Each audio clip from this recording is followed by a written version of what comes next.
Hi my dear students, मैं आपका Ravi sir. चलिए हम आज आपको देखिए जो ये 12th की केमिस्ट्री का जो भाग सेकंड आपको हम पढ़ा रहे हैं ऑर्गेनिक केमिस्ट्री के अंतर्गत जो हमारा आपका टॉपिक चल रहा है उस चैप्टर का नाम है हेलो एल्केन एवं हेलो एरीन। हेलो एल्केन एवं हेलो एरीन जो चैप्टर है इसका जो आज आपको बताया जा रहा है वो 14 पार्ट है। कौन सा पार्ट है ये? 14। ये आपको आज हम इसके अंतर्गत बताएंगे। तो आप सबसे पहली चीज आपको मैंने अभी तक जो बताया हुआ है भैया उसमें हमने आपको क्लोरोफॉर्म पढ़ा रहे हैं। आपको क्लोरोफॉर्म हमने क्या किया था, आपको बनाने की विधि बता दिया था मेथेन से।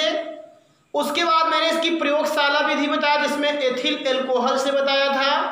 ये रिएक्शन आप पढ़ चुके होंगे अच्छी तरीके से। और एसीटोन से बताया था आपको। और फिर एक कहती है हाइलोफॉर्म अभिक्रिया, वो भी बहुत इंपॉर्टेंट रिएक्शन है। इतना चीज आपको हम बता चुके हैं। आज हम आपको उसी के ही आगे क्लोरोफॉर्म का पहले हम बताएंगे भौतिक गुण और फिर उसका रासायनिक गुण। तो क्लोरोफॉर्म की फिजिकल प्रॉपर्टी और केमिकल प्रॉपर्टी से रिलेटिव क्वेश्चन आते हैं एग्जामिनेशन में, कंपटीशन लेवल पे भी, इसीलिए हम इसको आपको बता रहे हैं। बहुत अच्छी तरीके से इसे ध्यान से सुने और बहुत मजा आने वाला है आज के लेक्चर्स में, जान लीजिए। तो आप लोग चलिए ध्यान दीजिए। सबसे पहले हम बता रहे हैं क्लोरोफॉर्म का भौतिक गुण। क्लोरोफॉर्म का भौतिक गुण, इसकी फिजिकल प्रॉपर्टी बता रहे हैं। तो क्लोरोफॉर्म जो हुआ करता है इसकी जो रंग होता है वो रंगहीन होता है। कलर जो होता है इसका, जैसे भी हम लिखते हैं, देखिए ध्यान दीजिए। तो ये रंग जो होता है, एक को नहीं ब्लैक पेन से कर दीजिएगा ऐसे, फिर ये क्या लिख दिए, रंगहीन। दूसरी चीज क्या हुआ करती है, इसकी गंध। क्लोरोफॉर्म की जो गंध होती है वो मीठी सुगंध होती है। इसकी स्मेल जो होती है, इसकी टेस्टिंग होती है, अच्छी लगती है। और अगला इसका, जैसे ये सब फिजिकल प्रॉपर्टी है, ऑब्जर्व की गई चीजें होती हैं, इसको आप केवल वैसे समझिए। अब भाई जानते रहोगे तभी तो जानोगे सब चीजें। और फिर उसके बाद क्या हुआ करता है, इसका क्वथनांक। अगर हम बात करें क्लोरोफॉर्म की अवस्था की, तो क्लोरोफॉर्म जो हुआ करता है इसका जो क्वथनांक हुआ करता है, क्वथनांक 61 डिग्री सी। कितना होता है? 61 डिग्री सी। और ज्वलनशीलता, दहन जिसको आप लोग कहते हो, तो क्लोरोफॉर्म जो होता है ये कैसा होता है, अज्वलनशील होता है। कैसा होता है ये? अज्वलनशील। ये कुछ फिजिकल फीचर्स हैं, इसके कैरेक्टर्स हैं। अब जैसे हमने कहा कलर टू कलरलेस, ऑर्डर, इसकी जो स्वीट स्मेल होती है, बॉइलिंग पॉइंट 61 डिग्री सी। और ये जो होती है आपकी ज्वलनशीलता, वो अज्वलनशील होता है। एक और होता है, जैसे इसको आप सबको ब्लैक पेन से करेंगे, एक होती है सॉल्युबिलिटी, विलेयता। फिर एक चीज बता रहे हैं, यह जल में अल्पविलेय होता है या अविलेय होता है। यह क्योंकि ये सब ऑर्गेनिक कंपाउंड है, ऑर्गेनिक कंपाउंड वाटर में ज्यादा साल नहीं होते हैं, कार्बनिक होगी। यह जल में अविलेय होता है, किंतु कार्बनिक विलायकों, एल्कोहल हुआ, फिनाल हुआ, ईथर हुआ, क्योंकि कार्बनिक विलायकों में कैसा होता है, ये विलेय होता है। और ये खुद एक सॉल्वेंट है, ये भी आपको बता दें। क्लोरोफॉर्म एक प्रकार का खुद सॉल्वेंट है।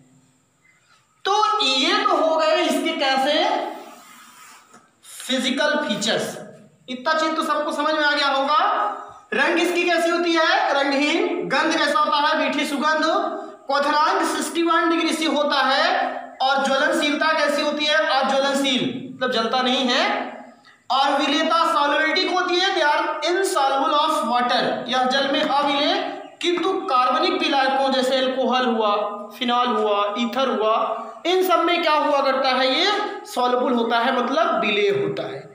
तो ये फिजिकल फीचर के बाद अब हम ले चलते हैं आपको किसकी तरफ, इसका जो रासायनिक गुण है उसकी तरफ आप ध्यान दीजिएगा। तो अब हम आपको यहाँ से इतना चीज जब बता दिया करते हैं, तो अब आपको थोड़ा हमारी बात को बहुत केयर करके अब जो हम बात बताने जा रहे हैं उसको आपको क्या करना है, ऑब्जर्व करना है। इस चीज को आप सब लोग बहुत अच्छी तरीके से ध्यान देंगे तो आपको पूरी बातें एकदम कन्फर्म होती जाएंगी। क्लोरोफॉर्म का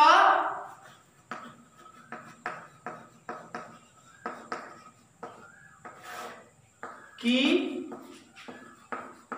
रासायनिक अभिक्रिया, जो इसकी केमिकल रिएक्शन होते हैं उसके बारे में बताने जा रहे हैं। सबसे पहला इसमें जो है बहुत इंपॉर्टेंट है, फर्स्ट है इसका ऑक्सीकरण,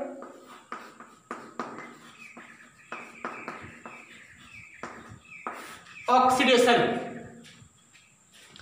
अगर हम क्लोरोफॉर्म को क्या किया करते हैं, ऐसे वायु में रख देते हैं, तो ये वायु में क्या हुआ करता है, वायु और सूर्य के प्रकाश की उपस्थिति में, क्लोरोफॉर्म वायु एवं सूर्य के प्रकाश की उपस्थिति में ये बहुत तीव्र गति से ऑक्सीकृत होता है। इसका ऑक्सीकरण बहुत तेजी से होता है, जान लीजिएगा। और जब इसका ऑक्सीकरण होता है तो एक बहुत ही विषैली गैस बनती है और उसका नाम है कार्बोनिल क्लोराइड या फॉस्जीन। यही क्लोरोफॉर्म जो है, इसी के विषैली गैस या जहरीली गैस बनने के कारण ही क्लोरोफॉर्म में कौन सा गुण पाया जाता है, निश्चेतक का। निश्चेतक मतलब होता है कि जिसको यदि व्यक्ति जिसके संपर्क में आता है, तो अगर थोड़ी सी समस्या रहती है, थोड़ी गैस के संपर्क में आता है तो व्यक्ति को पहले चक्कर आता है, मितली आती है, ये जान लीजिएगा, सिर में दर्द हुआ करता है और उसके बाद फिर उसको मूर्छा आ जाती है। और अगर बहुत ज़्यादा इसके कांटेक्ट में आ जाता है तो अंत में व्यक्ति की मृत्यु भी हो जाती है, ये आप जान लीजिएगा। तो इसीलिए इस गुण को क्लोरोफॉर्म के कौन सा गुण कहते हैं, निश्चेतक गुण कहते हैं। कौन सा गुण कहते हैं राजू, निश्चेतक गुण कहते हैं। तो ये सबसे इंपॉर्टेंट है आपका टॉपिक कि क्लोरोफॉर्म वायु की उपस्थिति में या वायु से क्रिया करके क्या करता है, अत्यंत जहरीली कार्बोनिल क्लोराइड या फॉस्जीन गैस का क्या कर लेता है, निर्माण कर लेता है। और उस चीज को पहले देखिए, उसके बाद फिर आगे हम आपको बता रहे हैं, इस चीज को ध्यान दीजिएगा। यह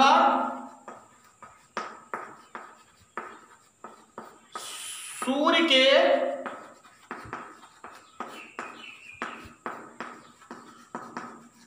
प्रकाश की उपस्थिति में, यह सूर्य के प्रकाश की उपस्थिति में ऑक्सीजन से क्रिया करके कार्बोनिल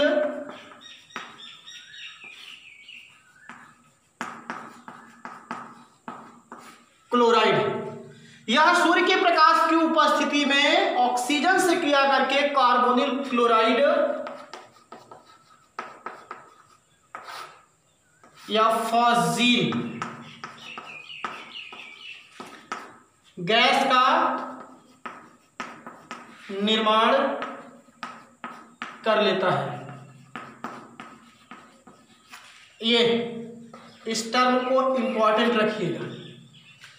यह सूर्य के प्रकाश की उपस्थिति में ऑक्सीजन से क्रिया करके कार्बोनिल क्लोराइड या कौन सी है, ये फॉस्जीन का निर्माण करता है।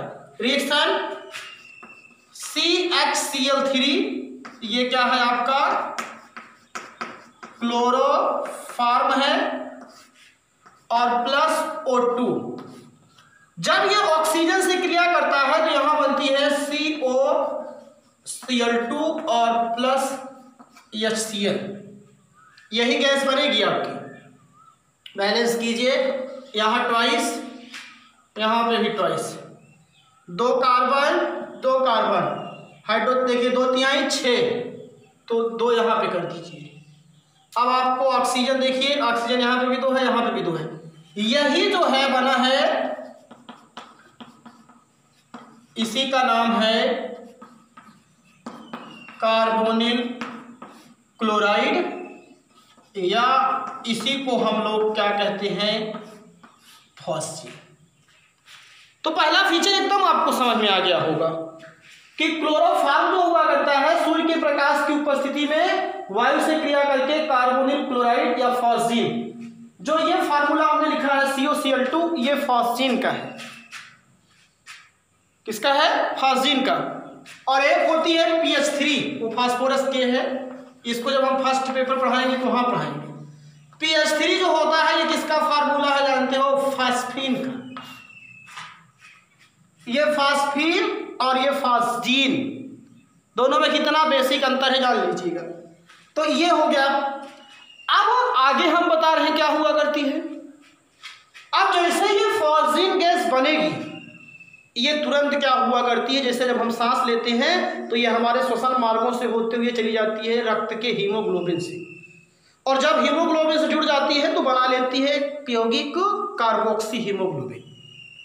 और वो जब कार्बोक्सी हीमोग्लोबिन बन जाता है, क्योंकि हीमोग्लोबिन तो इस शरीर में क्या करता है, ऑक्सीजन का परिवहन करता है, और जब ये पहुंच गई और जाकर के हीमोग्लोबिन को अपने से जोड़ लिया तो ऑक्सीजन कहाँ जुड़ेगी, जिसके कारण शरीर में क्या होता है, ऑक्सीजन वहन करने की क्षमता कम होने लगती है। और जब ऑक्सीजन वहन करने की क्षमता कम होने लगती है तो धीरे धीरे व्यक्ति को सांस लेने में दिक्कत होगी, दम घुटने लगेगा, और ज़्यादा प्रॉब्लम होगी, चक्कर आएगा, मितली आएगी, और फिर मूर्छा आ जाती है। यही कारण तो है कि क्लोरोफॉर्म सूंघने से आदमी को बेहोशी हो जाती है। इसी गुण को क्या कहते हैं? निश्चेतक गुण कहते हैं। ये आप ध्यान दीजिएगा, बहुत इंपॉर्टेंट टॉपिक है, इसलिए इस चीज़ को आपको बता रहे हैं। इस चीज को आप लोग ध्यान दीजिएगा तो ज्यादा आपके लिए समझ में आएगा।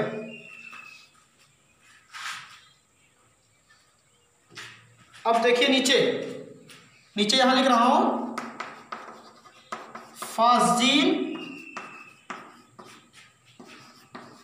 रक्त में उपस्थित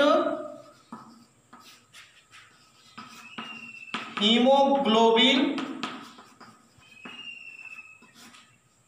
से क्रिया करके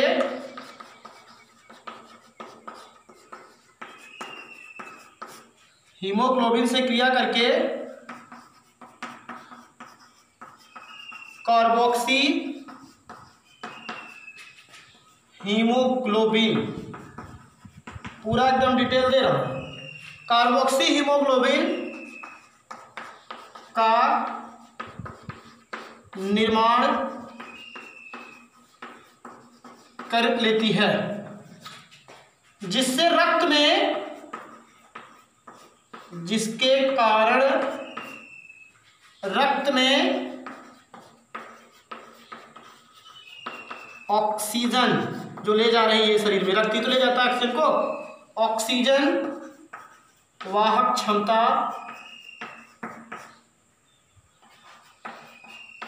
में कमी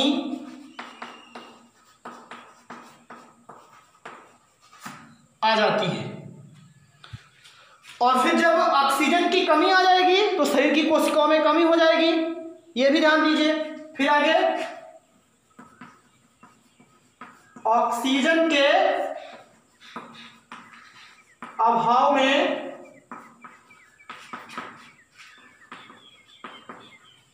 व्यक्ति का दम घुटने लगता है। व्यक्ति का क्या होने लगता है? दम घुटने लगता है और मूर्छा आ जाती है। क्या आ जाती है? व्यक्ति को मूर्छा आ जाती है, बेहोश हो जाता है व्यक्ति। और अधिक इसके संपर्क में रखा जाए यदि गैस के संपर्क में अधिक समय तक व्यक्ति रहता है, थोड़ा थ्योरेटिकल है, तो उसकी मृत्यु भी हो जाती है।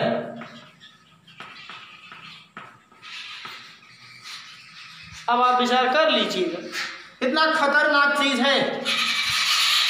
फांसी जो होता है ये रक्त में उपस्थित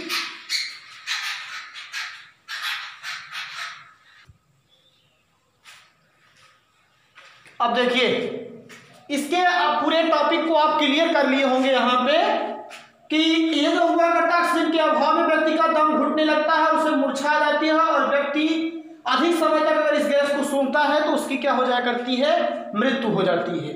तो ये बहुत टॉपिक आपका इंपॉर्टेंट है। अगर आपसे पूछे कोई कि फास्जिन गैस कैसे बनती है, क्लोरोफॉर्म में निश्चित गुण कैसे होता है, तो इस चीज को आप वहां पे एक्सप्लेन कर सकते हो। आई होप क्लियर हो गया होगा। यही कार्बोनिल क्लोराइड ही सबके कारण होता है इसमें निश्चित गुण।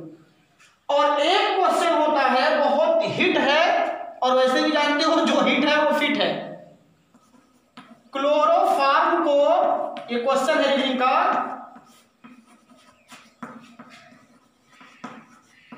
कांच के रंगीन बोतलों में एथिल एल्कोहल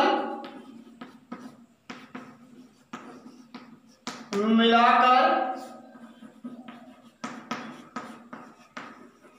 क्यों रखा जाता है, यही क्वेश्चन आपसे क्रॉस करता है। और इसी क्वेश्चन के कारण हमको ये पूरा टॉपिक आपको समझाना पड़ा। क्लोरोफॉर्म को कांच की रंगीन बोतलों में एथिल अल्कोहल मिला करके क्या किया जाता है, क्यों रखा जाता है, ये आपसे क्वेश्चन है। और इसी क्वेश्चन का हमको क्या करना है, जवाब देना है रीजनिंग का। भाई अगर हम क्लोरोफॉर्म को रख रहे हैं तो ये तुरंत सूर्य के प्रकाश की उपस्थिति में कार्बोनिल क्लोराइड गैस का निर्माण कर ले रहा है और तुरंत जहरीली गैस बन जा रही है, जिसके कारण जान लीजिए हम इसका संरक्षण कर ही नहीं सकते हैं। तो अगर आपसे कोई कहे कि क्लोरोफॉर्म का संरक्षण कैसे किया जाता है, तब भी यही जवाब है। इस क्वेश्चन का दो जवाब, यही क्वेश्चन है, जान लीजिए। क्लोरोफॉर्म का संरक्षण किस प्रकार किया जाता है, या क्लोरोफॉर्म को कांच के रंगीन बोतलों में एथिल अल्कोहल मिला करके क्यों रखा जाता है। तो इसका हम आपको जवाब दे रहे हैं। बहुत अच्छा टॉपिक है ये। और ये टॉपिक जब आपको पृष्ठ रसायन वाला चैप्टर पढ़ाया जाता है उसमें एक होता है ऋणात्मक उत्प्रेरक, वहां पे भी इस टॉपिक को समझाया जाता है। इसीलिए यही उसको समझा दे रहा हूं कि वहां पे आपको इतनी ज्यादा समस्या ना क्रिएट करनी पड़े। अब सबसे पहली चीज ये सोचिए, इसका कारण क्या होता होगा।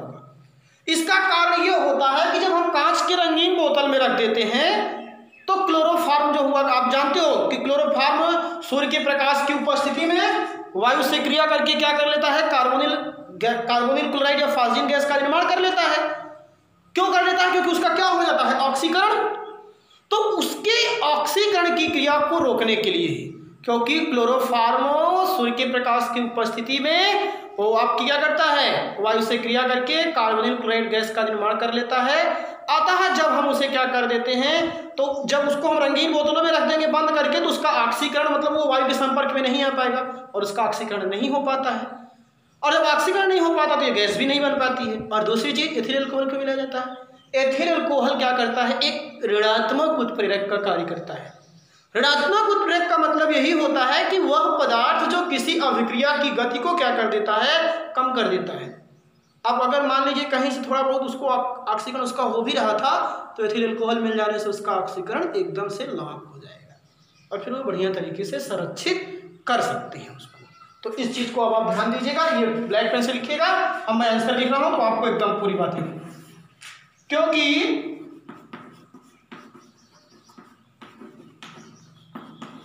क्लोरोफॉर्म, जवाब है ये, सूर्य के प्रकाश की उपस्थिति में ऑक्सीकृत होकर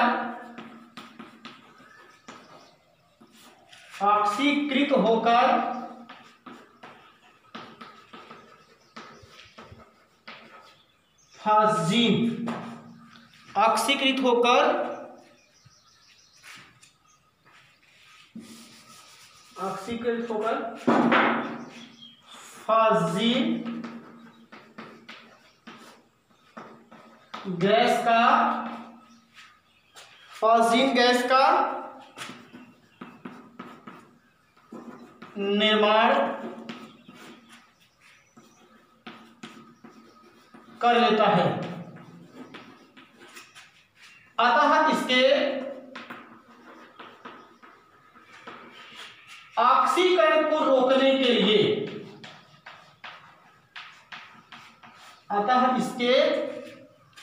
ऑक्सीकरण को रोकने के लिए कांच के, रंगीन रहेगा तो सूर्य का प्रकाश भी नहीं पहुंच पाता है, कांच के रंगीन बोतलों में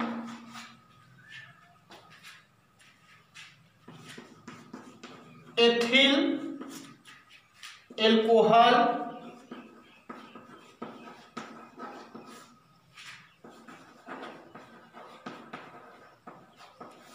मिलाकर रखा जाता है। लास्ट बातें एकदम समझ में आनी चाहिए। C2H5OH मतलब एथिल एल्कोहल एक इसका काम करता है, अभी मैंने बताया था, ऋणात्मक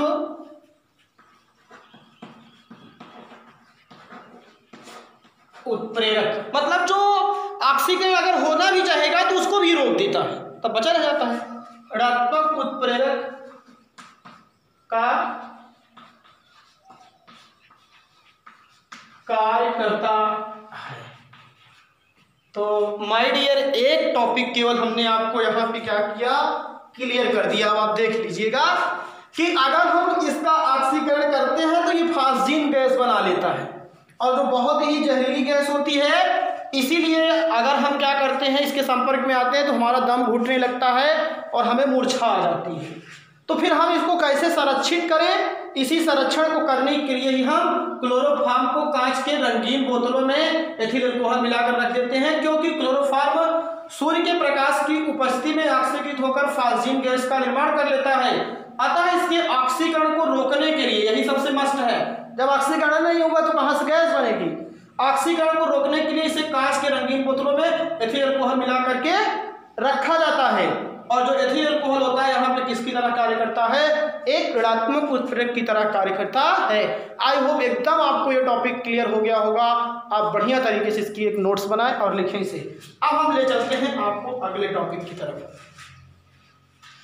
इरेज कर दे रहा हूं बाबू, इसको बढ़िया से उतारिए कॉपी में सब लोग।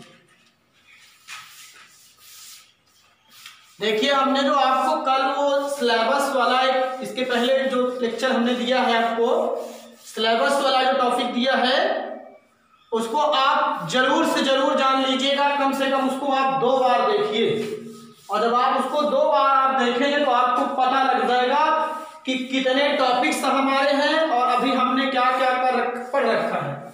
तो इस तरीके से आपको जो अभी भी कहने का मतलब टॉपिक्स में से क्लियरेंस कम रहता है कि हमें क्या क्या पढ़ना है, एकदम वहां से आपको क्या हो जाएगा, क्लियर हो जाएगा। इसीलिए कल हमने उस लेक्चर को आपके लिए दिया हुआ है, तो उसको आप संपूर्ण पाठ्यक्रम जो है आपका भाई, उसको तो आप विधिवत तरीके से देखें और आप समझने का प्रयास कीजिए कि हमें अभी क्या क्या पढ़ना है। इसकी दूसरी प्रॉपर्टी, सिल्वर चूड़ के साथ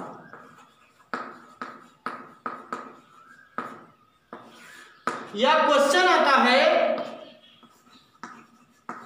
क्लोरोफॉर्म से एसिटिलीन बनाइए। क्लोरोफॉर्म से क्या बनाइए, एसिटिलीन। ऐसे पूछेगा, कैसे प्राप्त करेंगे क्लोरोफॉर्म से एसिटिलीन? तो इसीलिए तो केमिकल प्रॉपर्टी आपको पढ़ाई जाती है। तो जो इसकी केमिकल प्रॉपर्टी है राजू, उसमें ये बताया जाता है कि क्लोरोफॉर्म की अभिक्रिया अगर हम सिल्वर पाउडर से करते हैं चूड़ के साथ, तो ये एसीटिलीन और सिल्वर क्लोराइड का क्या कर लेता है, निर्माण कर लेता है। कौन सी गैस बनाएगा, एसीटिलीन। तो क्लोरोफॉर्म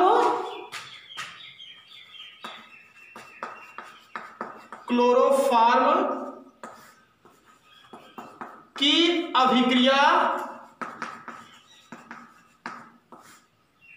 सिल्वर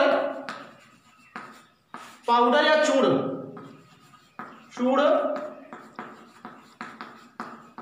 के साथ करने पर एसीटिलीन, एल्काइन है ना एक प्रकार की, एसीटिलीन गैस प्राप्त होती है, एसीटिलीन गैस प्राप्त होती है। क्लोरोफॉर्म की अभिक्रिया सिल्वर चूड़ के साथ करने पर एसीटिलीन गैस क्या होती है, प्राप्त होती है। एसीटिलीन का एक नाम वेल्डिंग गैस भी होता है, ये भी ध्यान दीजिएगा। तो मैं रिएक्शन लिख रहा हूं, थोड़ा स्टाइल है अपना अपना। CHCl3, ये क्या है आपका, क्लोरोफॉर्म प्लस, बैलेंस लिख रहा हूं डायरेक्ट, 6Ag और प्लस Cl3CH। अब देखिए ना, CHCl3 तो जो ऐड किया गया इसके साथ,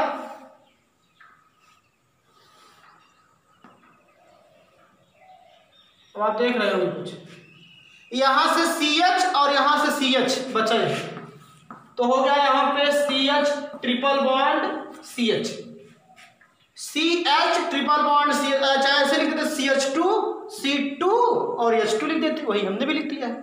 और कितना देखिए 6Ag है, तो ये बाहर हो गया आपका 6AgCl, इसलिए देखिए 6 लिखे थे, 3 ये 6, तो वहां पे 6AgCl बाहर हो गया।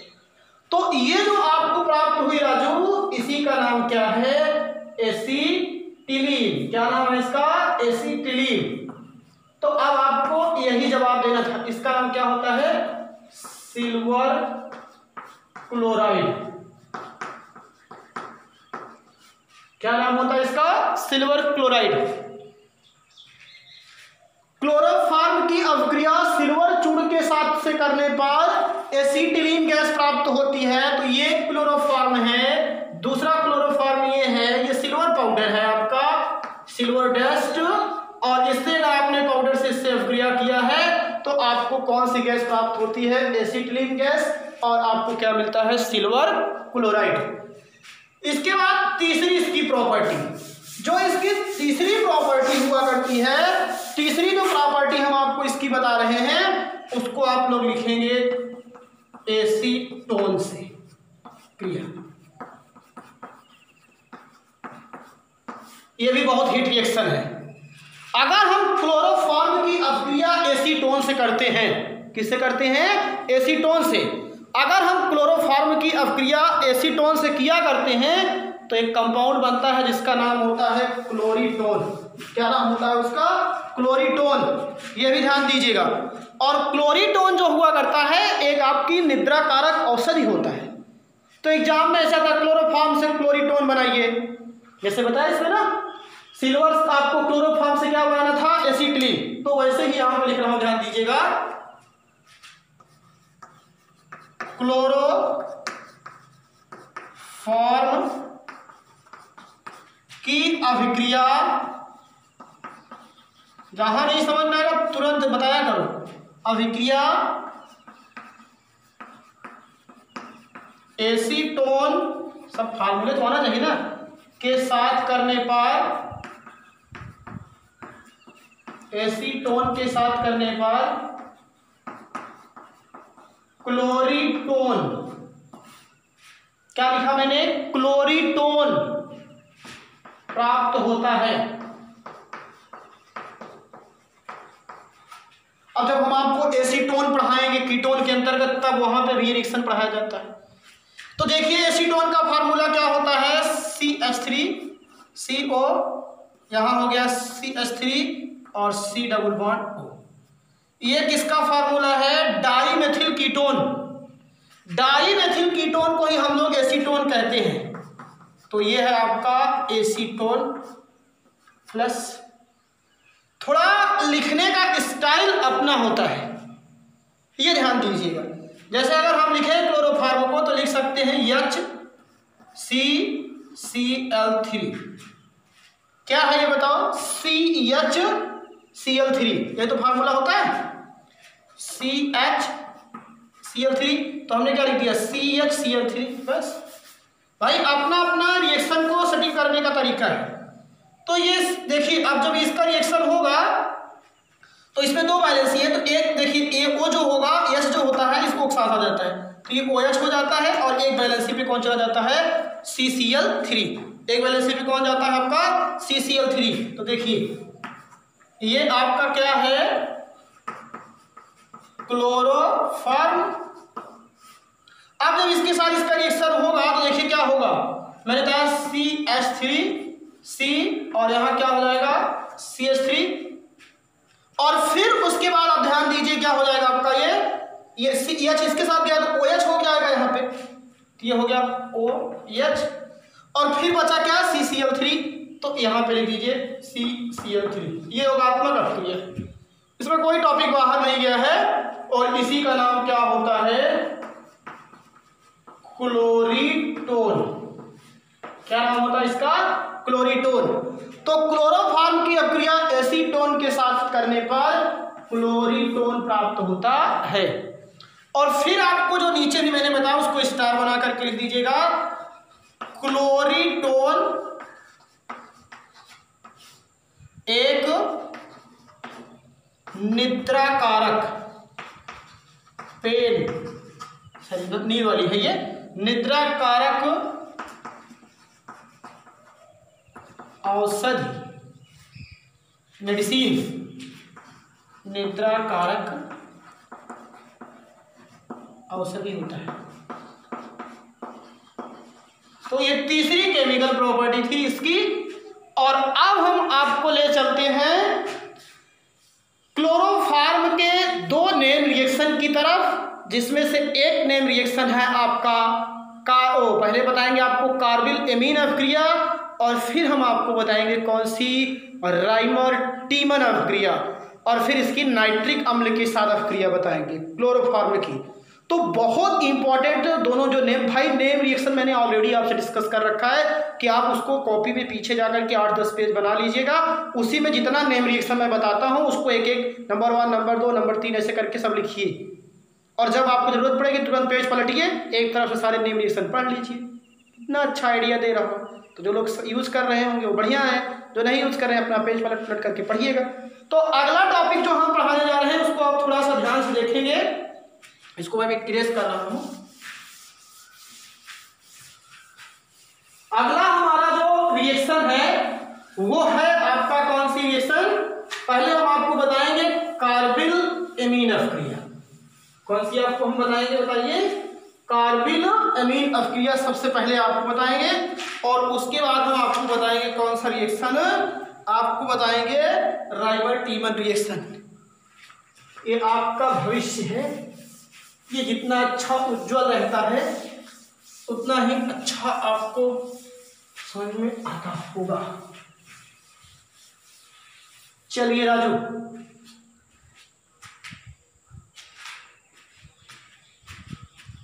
चौथी है ये कार्बिल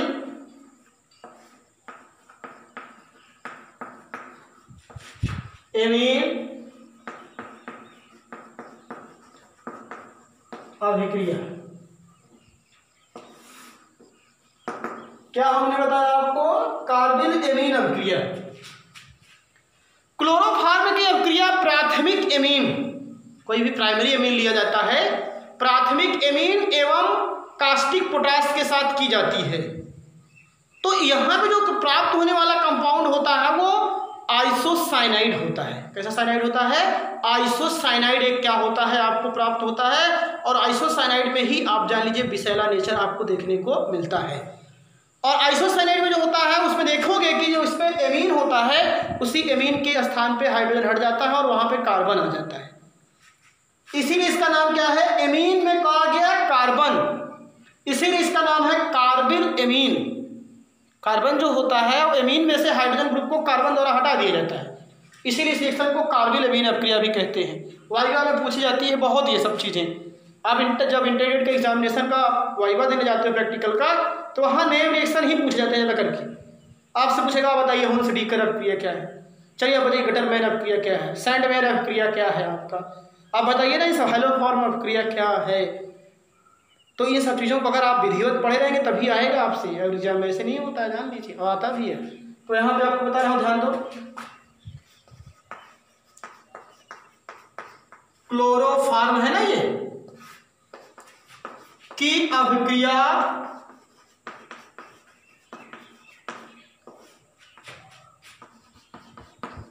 प्राथमिक एमीन एवं कास्टिक पोटास के OH, कास्टिक पोटास के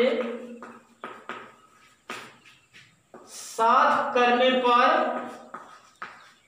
कास्टिक पोटास के साथ करने पर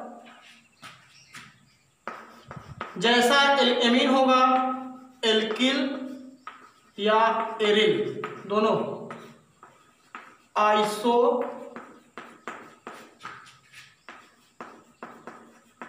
साइनाइड प्राप्त होता है। यही है carbyl amine अपक्रिया।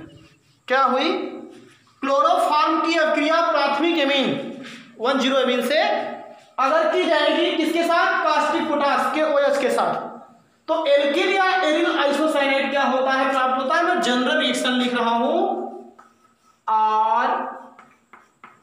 RNH2 plus CHCl3, ये क्लोरोफॉर्म है, प्लस 3 KOH, एकदम बैलेंस लिखता हूं। आप भी जब एक बार दो बार पढ़ेंगे तो आपको खुद ही याद हो जाता है।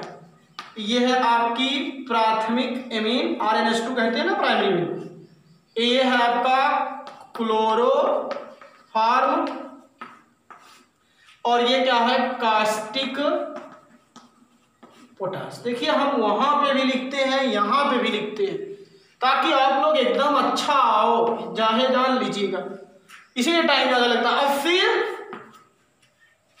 आप देखिए इसमें होगा क्या, जो यही हाइड्रोजन है यही हट जाएगा, और ये एमीन थी, और अब क्या आ गया इसमें, यहां पे जब हाइड्रोजन हटेगा देखिए क्या बन जाएगा, RN डबल बॉन्ड या ट्रिपल बॉन्ड हो जाएगा, ट्रिपल बॉन्ड C, यही होगा। यहां पे ये जो होगा आपका, इस तरीके से इस हाइड्रोजन को हटा दिया इसने, कार्बन ने, और जब यहां से कार्बन ने इस हाइड्रोजन को हटा दिया तो अब इसी का नाम होता है आइसोसाइनाइड। साइनाइड ग्रुप ये होता है, और NC को ही क्या कहते हैं, साइनाइड, आइसोसाइनाइड। तो ये होता है कौन सा आपका कंपाउंड, आइसोसाइनाइड। बाकी तो अब आप जानते ही हो, यहां से 3K है और यहां से ये Cl है, तो ये इसके साथ निकल जाएगा 3KCl, पोटेशियम क्लोराइड है। और अब आपके पास कितना H2O निकलेगा, 3H2O निकलेगा, क्यों अच्छा है ना ये 3H2O। बैलेंस ही देख लिया करो, आपका कर्तव्य है, चेक कर लिया करो, 2 और 2 1 3 3 3 6, 3 दूना 6 बराबर होगा, आप देख लीजिएगा। ये जनरल रिएक्शन है, इसको आप घेर दिया करो। अब ये आपको जब हम अभी पढ़ाने लगेंगे उसको क्या कहते हैं, एमीन पढ़ाएंगे तब भी वहां मिलेगा, इसीलिए हम यही पढ़ा दे रहे हैं इसको। क्लोरोफॉर्म ये प्राथमिक एमीन है, क्लोरोफॉर्म से इसकी अपक्रिया और कास्टिक पोटास के साथ की जाती है, तो यहां मिलता है आइसोसाइनाइड। बहुत अभी चीज इसके बारे में बता रहे हैं। अब यहां पे तुम R का मान रख दो CH3, एग्जाम्पल लीजिए जो आपके लिए अच्छा है, हमारा काम ही यही है। यहां CH3 रखोगे तो ये हो गया CH3, और यहां हो जाती है NH2। इसका नाम क्या है, मेथिल एमीन। क्या नाम है इसका, methyl amine, plus CHCl3। CHCl3 का नाम क्या है, क्लोरोफॉर्म और प्लस 3KOH। देख लीजिए, अब यहाँ पे आपने जो चेंज किया है वही वहाँ चेंज करना है बस जनरल रिएक्शन में। यहाँ पे आपने CH3 रखा है तो यहाँ पे CH3 रख दीजिए, बस यही तो होता है अगर जनरल पढ़ लिए तो। और N आपका ये C हो जाएगा ट्रिपल बॉन्ड, और फिर आपका क्या मिल जाता है, डायरेक्ट लिखा करो CH3NC और प्लस क्या हो जाएगा आपको 3KCl और प्लस 3H2। अब जो इसका निर्माण हुआ है यही है मेथिल आइसोसाइनाइड।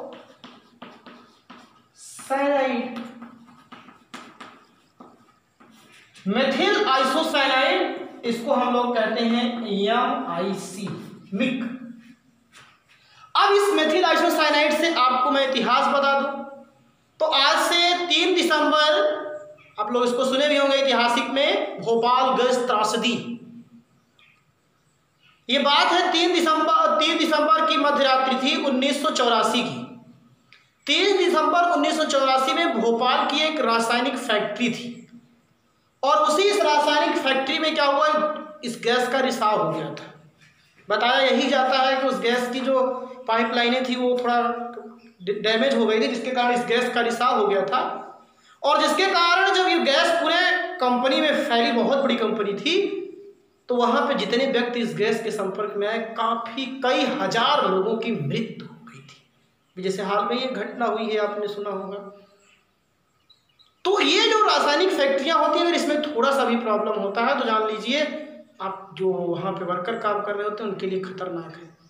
तो इसलिए वहां पे जब कई हजार लोगों की मृत्यु हो गई, आज भी उसका केस चलता है, तो आपको हम बता रहे हैं, इसीलिए इसको हम लोग ऐतिहासिक तौर पे भोपाल गैस त्रासदी कहते हैं। और आपसे जीके का एक क्वेश्चन हो जाता है कि भोपाल गैस त्रासदी में कौन सी गैस का रिसाव हुआ था, तो आपको जवाब यही देना है कि वहां पे जो गैस का रिसाव हुआ था उस गैस का नाम था methyl isocyanide, MIC, MIC. Confirm हो गया होगा पूरी बात। अभी इसको लिखवाएंगे नीचे। अभी एक तो एग्जाम्पल हुआ ये, दूसरा एग्जाम्पल, अगर आप यहीं जैसे R का मान अगर आप यहीं एमीन रखना चाहते हो या बेंजीन रिंग, तो आप लीजिए बेंजीन रिंग, ये यहां पे हो गया NH2। अब जो इसका नाम होगा, इसका नाम है एनिलीन। देखिए छोड़ कुछ नहीं रहा हूं, इसलिए एक रिएक्शन से सब पकड़ा देता हूं। प्लस CHCl3 और प्लस 3KOH। ये अब कुछ नहीं, टारगेट हमारा कार्बिल एमीन है ना ये, तो यहां से हाइड्रोजन हटाएगा, एमीन है ना ये, यहां से हाइड्रोजन हटेगा, कार्बन आ जाएगा। तो ये जो एमीन बनी वो कैसे एमीन बनी, कार्बन युक्त एमीन बनी। इसीलिए इसका नाम क्या हुआ करता है, कार्बिल एमीन। क्या नाम हुआ करता है इसका, कार्बिल एमीन हुआ करता है। तो अब यहां पे ध्यान दीजिएगा, आपको क्या मिल जाएगा, चलिए ध्यान दीजिए, यहां से हटेगा तो ये आपकी बेंजीन रिंग और यहां पे N और फिर C, और बाकी सब कुछ वही रहेगा। अब क्या बना यहां पे आपका 3KCl और प्लस 3H2। और अब जो आपको बना यहां पे ध्यान दीजिएगा, उसका नाम होता है फेनिल आइसोसाइनाइड।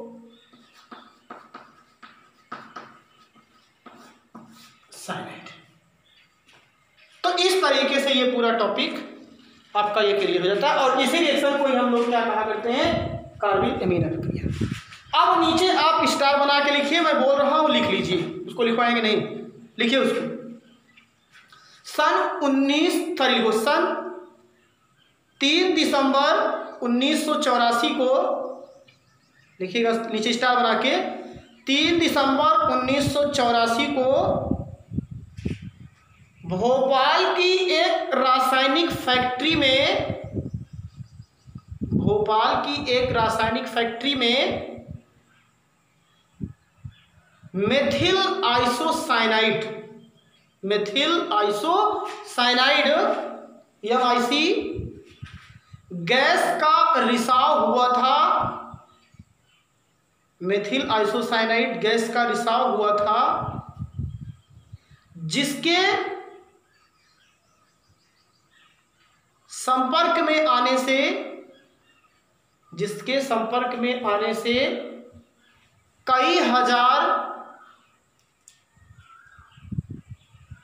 श्रमिकों की मृत्यु हो गई थी, कई हजार श्रमिकों की मृत्यु हो गई थी। ऐसे आप लोग लिख लें तो हमको ज़्यादा लिखना ना पड़े, अब बढ़िया तरीके से समझ में आ जाए। कई हजार श्रमिकों की मृत्यु हो गई थी, जिसे ऐतिहासिक तौर पर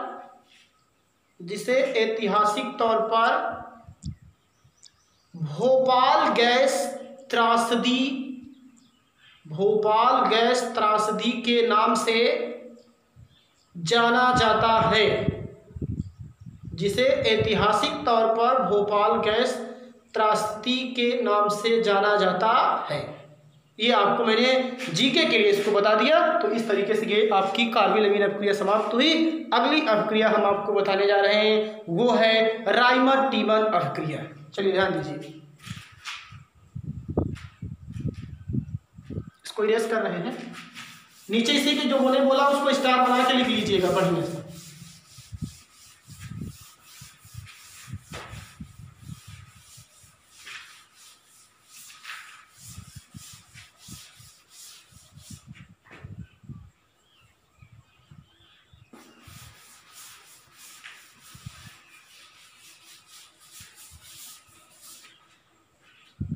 अब आपको हम बताने जा रहे हैं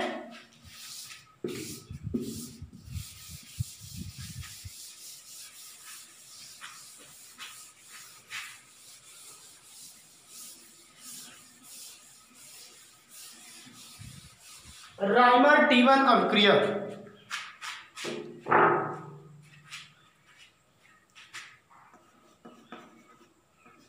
राइमर टीमन अपक्रिया। Name reaction. राइमर टीमन अपक्रिया जो हुआ करती है, इस अपक्रिया की अगर हम बात करेंगे तो क्लोरोफॉर्म यहां पे लिया जाता है फिनॉल, और बाकी वही सब चीजें होती है। फिनॉल, क्लोरोफॉर्म की अपक्रिया फिनॉल और कास्टिक पोटास के साथ की जाती है। उसमें एमीन लिए थे, इसमें केवल उसी के स्थान पे फिनॉल ले लेना है बस। लेकिन यहाँ कंपाउंड अलग होगा, नहीं जो कंपाउंड एक होगा।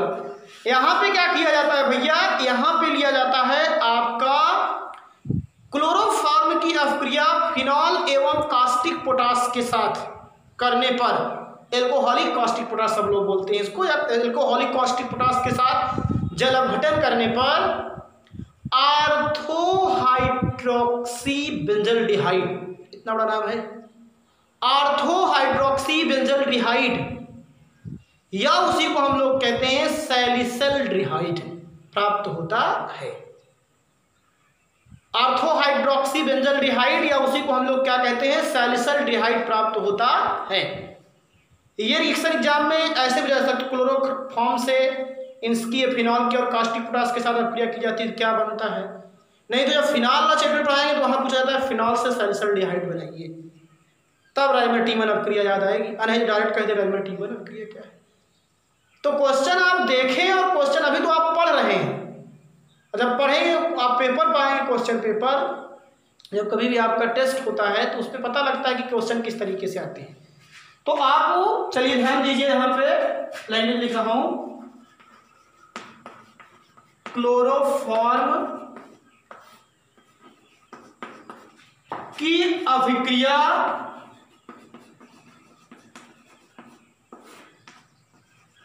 फिनॉल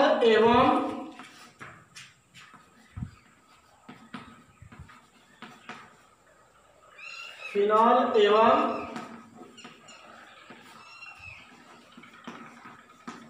कास्टिक पोटास के साथ करने पर, चलिए क्लोरोफॉर्म की अपक्रिया फिनॉल एवं कास्टिक पोटास के साथ करने पर आर्थो हाइड्रोक्सी, क्या लिखा मैंने, ortho hydroxy benzaldehyde, ortho hydroxy benzaldehyde. एक नाम इसका और है या सैलिसल्डिहाइड, ये व्यापारिक नाम है इसका, कॉमन नेम। ये तो इसका हो गया ortho hydroxy benzaldehyde IPSC name. और आर्थो हाइड्रोक्सी बेंजल्डिहाइड को हम लोग क्या कहते हैं, सैलिसल्डिहाइड। क्या कहते हैं, सैलिसल्डिहाइड। मेन प्रोडक्ट यही है, प्राप्त होता है। क्लोरोफॉर्म की अभिक्रिया फिनॉल एवं कास्टिक पोटाश के साथ करने पर आर्थो हाइड्रोक्सी बेंजल्डिहाइड या सैलिसल्डिहाइड प्राप्त होता है। अब मैं इसका रिएक्शन लिखूं, तो जब आप इसका रिएक्शन लिखेंगे राजू, तो देखिए ये है बेंजीन रिंग और यही जुड़ गया OH, इसी का नाम क्या है, फिनॉल। क्या नाम है इसका, फिनॉल। प्लस यहां से लिया गया CHCl3 और प्लस लिया जाता है KOH, ये तो फिर 3KOH रहेगा एकदम ऐसे से ऊपर वाले रिएक्शन में। ये आपका क्या है, क्लोरोफॉर्म, और ये आपका क्या है, कास्टिक पोटाश। क्या है ये, कास्टिक पोटाश। अब जब फिनॉल की अभिक्रिया क्लोरोफॉर्म एवं जब कास्टिक पोटाश से की जाएगी, तो देखिए इसमें कोई चेंजेस नहीं होना है, नो नो। ये इसमें से देखो C और यहाँ से H और यहाँ से O, या चाहे से समझ लीजिए, यहाँ से आपका H निकलेगा ना रिंग से बाहर, तो ये C और H का बाहर आया, जैसे समझ लो CHO और यहाँ से हट गया। तो अब आपको बताइए, ये बेंजीन रिंग, यहाँ से आपका क्या है OH और ये है CH, बस बेंजल्डिहाइड। अब अगर आप थोड़ा सा इसको ऐसे बंद कर ले, तो ये क्या है, बेंजल्डिहाइड, बेंजीन और फिर एल्डिहाइड, तो ये बेंजल्डिहाइड हो गया। और ये 1 है भाई, बढ़ता जाता है, इसको है तो 1 और 2, तो दूसरी पोजीशन को क्या कहते हो, आर्थो। तो यहां हो जाएगा आर्थो हाइड्रोक्सी और फिर ये पूरा क्या है, बेंजल्डिहाइड। बतिया कुछ समझ में आई। और इसी आर्थो हाइड्रोक्सी बेंजल्डिहाइड का ही नाम क्या है, सैलिसल्डिहाइड। क्या नाम है इसका, सैलिसल्डिहाइड। और अब बाहर क्या होगा, +3KCl, पोटेशियम क्लोराइड भी बाहर होगा, ये 3K और ये Cl। और अब देखिए यहाँ से H2O कितना होगा, मेरे हिसाब से 2H2O बाहर होगा, क्योंकि 1 ऑक्सीजन 3 1 4 ऑक्सीजन, 1 2 और 2 2 4 ऑक्सीजन पूरा बराबर है। तो इसी का नाम क्या होगा, आर्थो। नाम तो भाई अभी आप नाम जानना शुरू करिए पहले, आर्थो हाइड्रोक्सी बेंजल, एंजल नहीं, बेंजल्डिहाइड, आर्थो हाइड्रोक्सी बेंजल्डिहाइड, या इसका एक नाम और होता है सैलिसल्डिहाइड।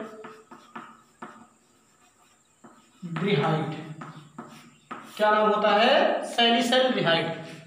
तो इसी अभिक्रिया को ही हम लोग कौन सी अभिक्रिया कहते हैं, राइमर-टीमन अभिक्रिया कहते हैं। एकदम क्लियर हो नहीं जानी चाहिए आपको पूरा, और जितनी बार आप रिवीजन करेंगे उतना अच्छा होंगे आप। 1 बार पढ़िए, 2 बार पढ़िए, 3 बार, तब आपको दिमाग में बैठेगा सब बातें। ऐसा नहीं है कि केमिस्ट्री एक बार आपको 24 घंटे में इसको एक बार रिवीजन कीजिए।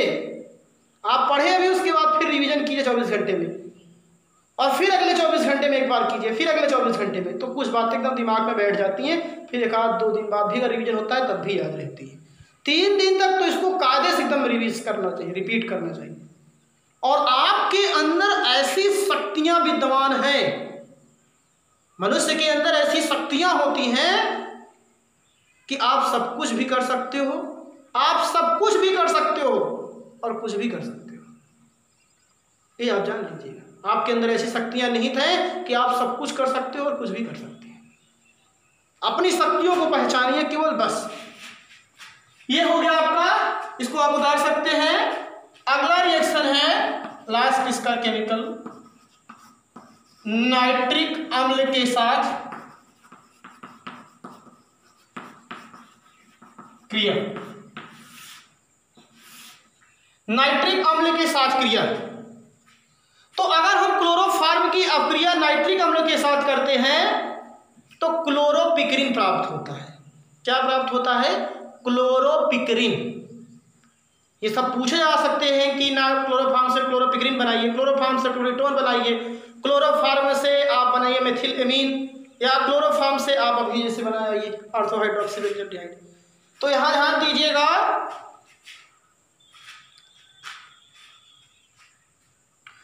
क्लोरोफॉर्म लैंग्वेज लिखना हमारा जन्म सिद्ध अधिकार है कि अभिक्रिया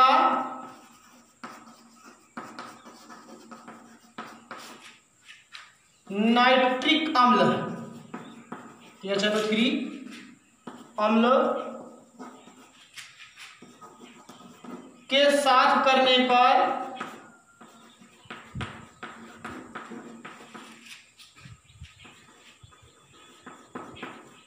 क्लोरोपिक्रिन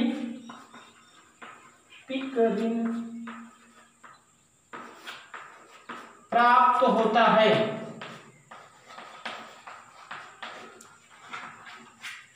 भावनाओं को समझिए और बाकी सबको गोली मारिए। लिखने का अपना अपना स्टाइल। CCl3H CHCl3 ये आपका क्या है? Chloroform plus. HNO3 को हम ऐसे लिखते हैं OHNO2 HNO3। ये आपका है नाइट्रिक अम्ल। और जैसे ही यहां से फरार हो जाएगा ये, चलो भागो यहां से। अब CCl3 और ये NO2 बाहर एक साथ जुड़ गया। CCl3 NO2 और प्लस H2, और ये जो बना आपका, इसी का नाम क्या है? क्लोरोपिक्रिन। तो इस तरीके से आपने देखा क्या कि अगर क्लोरोफॉर्म की अपक्रिया किसके साथ की गई? नाइट्रिक अम्ल से, तो आपको मिला क्या? क्लोरोपिक्रिन। क्लोरोफॉर्म की अपक्रिया अगर नाइट्रिक अम्ल से की जाती है तो आपको मिलता क्या है? क्लोरोपिक्रिन। तो जितने इंपॉर्टेंट टॉपिक आपके हैं क्लोरोफॉर्म से वो हमने आपको क्लियर कर दिया। अब लास्ट में इसका क्या है? यूजेस है।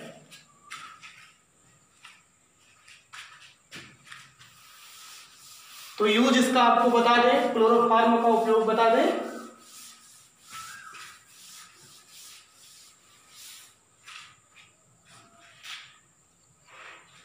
नंबर 1,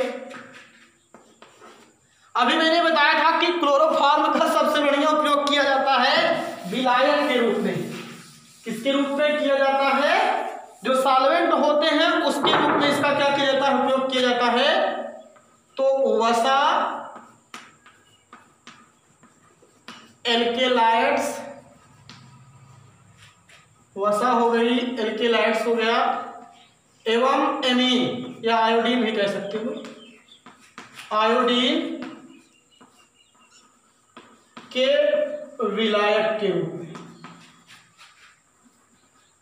आयोडीन के विलायक के रूप में। और जब आपने इसकी कार्बिल एमीन अभिक्रिया पढ़ा तो कार्बिल एमीन अभिक्रिया के द्वारा हम क्या किया करते हैं? एमीन का परीक्षण भी करते हैं। जो एमीन होती है उसकी हम परीक्षण किया करते हैं। तो वहां पे देखिए भी कार्बिल एमीन में क्लोरोफॉर्म आपने यूज किया था, तो वहां पे भी आप ध्यान दीजिए। तो ये हो गया एमीन के, भाई एमीन कहीं परीक्षण करना होता है तो उसको एमीन के परीक्षण में। तीसरा, क्लोरीटोन एवं क्लोरोपिक्रिन